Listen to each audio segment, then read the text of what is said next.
Hello, CTFxers! Happy movies! The Rum Diary is about Jenny Depp's goat farm, where he milks rams. After much research, and actually watching the film, I realized that I may have been incorrect on the original assessment of the subject matter. The Rum Diary is a 2011 film starring Johnny Depp based on a novel of the same name by Johnny Depp's close friend, Hunter S. Thompson. This was one of those movies where you always find yourself going like, I like this movie, but like our main character Paul Kemp, it seemed like it was trying to find its voice at times. There were several instances throughout the movie where the cinematography looked like a 60s film, like the lighting and the filtering and everything, and I thought that it was a great effect. The costume design was fantastic, like having Amber Heard's character...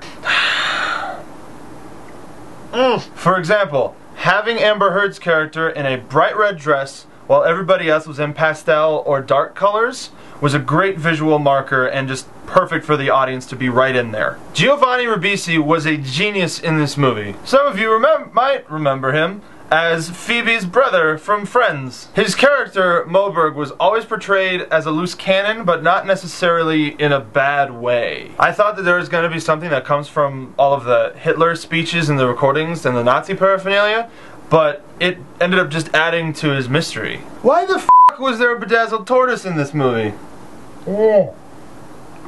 Aaron Eckhart was great, but his dialogue tipped him off to being the quote-unquote bad guy way too easily. There were a lot of times when it was really ambivalent, but the way that him and his patsies were all speaking made it way too obvious. Near the end of the movie, when Sanderson said, "You blew it, Kemp," I shouted at my TV, "How did he blow it? You're the one who let your fiance get drunk and then f*** off on the dance floor." Alright, he's the bad guy. Also, I understand that doing the hallucinogenic was a very key part in helping Kemp find his voice as a writer, but the CG was really jarring and done poorly, and it didn't really have a place. I think that was one of the few places where they could have deviated from the original source material. The ending was satisfactory in the way that Kemp kind of got a final f*** you to Sanderson, but with the text over that last part where he was sailing away, I felt a little robbed. I would have sat down for an extra 10-15 minutes to see like the beginning of that epilogue where he actually makes it to New York.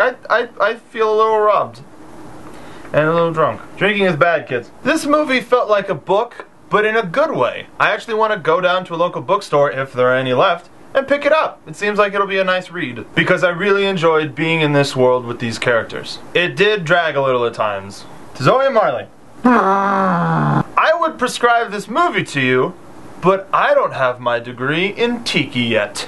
Wink. Got a few more years at the Learnstitute for that. Education. Until next time, CTFxCinema, cheers and mahalo.